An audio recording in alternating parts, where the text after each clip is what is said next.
Salve a tutti ragazzi e bentornati da Fabrizio Teghesi. Come vi avevo anticipato la settimana scorsa, questa settimana andremo a fare un video breve ma estremamente importante. Andremo quindi a dare una prima impronta al setup base della MP10 TKI2. Quindi, dove sono arrivato fino a questo punto, non so garantirvi quanto di questo setup, quanti di questi parametri rimarranno invariati nel corso dell'era di utilizzo dell'MP10 TKI2. Potrebbe essere plausibile il fatto che dalla prossima volta che andrò a girare rivoluzionerò ancora una volta questi parametri. Ricordo che sono stato a girare soltanto 2 volte e sempre nella stessa identica pista. Quindi tutto può essere, io però metto a disposizione di tutti il punto dove sono arrivato io e credetemi, rispetto al primo giorno, rispetto a quando sono partito a provare la prima volta questa macchina, ho fatto dei passi da gigante. Quindi ragazzi, andiamo a vedere.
Eccomi di nuovo qui in compagnia della mia Kyosho MP10 TKI2. Andiamo quindi ad analizzare le modifiche che ho fatto.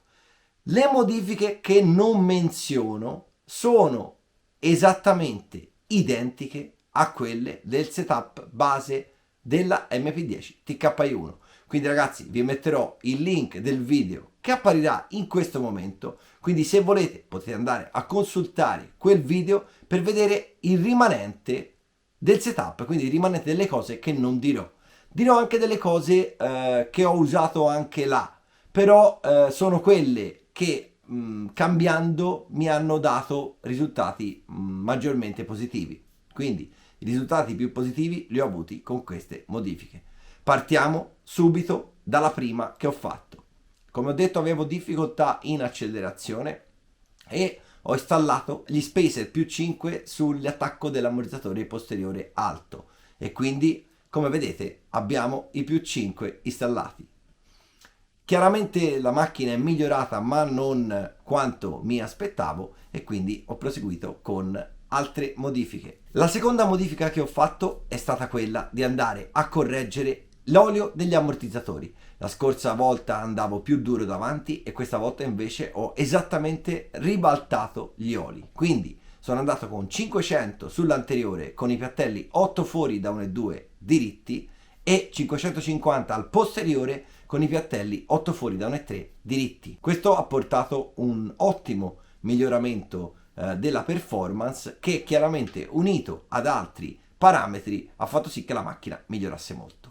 Il camber anteriore l'ho portato a 11 mm da centro uniball a centro uniball. Ricordo che da istruzioni dell'MP10 TKI2 risulta a 10,5 mm. Quindi ho portato l'angolo di camber, ho diminuito l'angolo di camber. Quindi abbiamo lo stesso identico angolo che utilizzavo con la MP10 TKI1. Mi sono accorto che le molle degli ammortizzatori non tornavano velocemente, quindi non erano reattive come la mia guida richiede. E quindi che cosa ho fatto? Inizialmente ho addrizzato gli ammortizzatori nella piastra superiore, entrambi, sia nel lato anteriore che nel lato posteriore. quindi ammortizzatori anteriori e posteriori, foro centrale. Successivamente ho limitato i drop della macchina. I drop della macchina li ho portati dalle misure che dice il setup di scatola della M10 TKI2, quindi praticamente quasi full sia davanti che dietro, li ho portati a 106 sull'anteriore e a 123,5 sul posteriore, quindi ho limitato tantissimo l'escursione della macchina. In questo modo ho ottenuto tantissimo miglioramento sui trasferimenti di carico, ma la macchina ancora in accelerazione tendeva a sollevare molto l'avantreno e non mi piaceva. Per cui la modifica successiva è stata praticamente in immediato quella di mettere i pesi sul telaio, sia davanti che dietro, entrambi 20 grammi. Quindi 20 grammi sulla parte anteriore, 20 grammi sulla parte posteriore. Sono partito prima dall'anteriore e poi ho messo il posteriore per prova e l'ho lasciato perché mi sono accorto che secondo il mio stile di guida andava meglio.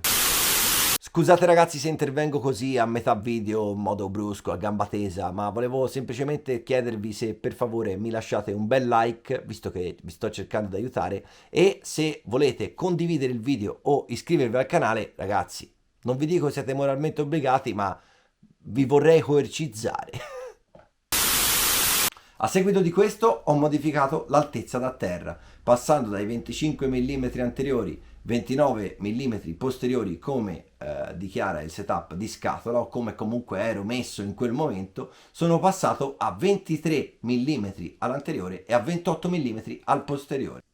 Successivamente ho avuto un suggerimento che io sinceramente non ci sarei mai arrivato da solo, o meglio, non in quella giornata. Sicuramente non in quella giornata. Ho avuto un suggerimento da un ragazzo che probabilmente conoscerete quasi tutti perché è kyoshista da tempo veramente lontano, che è Nio, di mettere le molle corte al posto di quelle lunghe, precaricando molto di più la ghiera della sospensione. E questa è stata una delle modifiche che ha reso la macchina veramente, veramente tanto più veloce. Ho installato quindi le molle grigie corte all'anteriore, le stesse identiche che usavamo nella MP10 prima versione, e grigie corte al posteriore, che erano quelle che erano diciamo un grado più dure delle azzurre che davano di scatola su MP10 di K1. Questo ha reso la macchina veramente velocissima, quindi molto più reattiva nelle curve, ma reattiva in un modo prevedibile, reattiva in modo che quando la macchina partiva si riusciva facilmente a recuperare, a riprendere, mentre in precedenza la macchina era diventata, con tutte queste modifiche che avevo fatto, era diventata più sorda, quindi non riuscivo a essere veloce quanto volevo, soprattutto nelle curve strette e nei cambi di direzione. Con questa modifica la macchina ha preso agilità, quindi avrebbe preso anche teoricamente difficoltà di guida. In realtà è un'agilità che si riesce a domare in modo molto semplice, quindi la macchina parte sì in modo più repentino, ma si riesce facilissimamente a riprendere senza troppi sforzi, mentre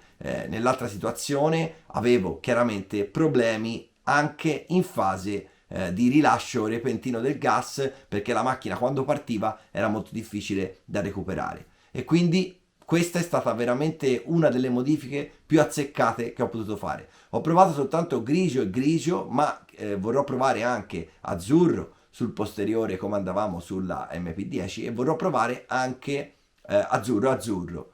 Chiaramente non ho provato le rosse corte, quindi le 81 mm sul posteriore, perché non credo che con la ghiera arriviamo neanche ad altezza, e poi mi sembra veramente di andare troppo oltre, perché già così si precaricano le ghiere veramente di tanti millimetri. Considerate che si va circa con 10-11 giri di ghiera sia sull'anteriore che sul posteriore, quindi siamo già veramente al limite, però la macchina va veramente molto meglio. Provatela, mi saprete dire.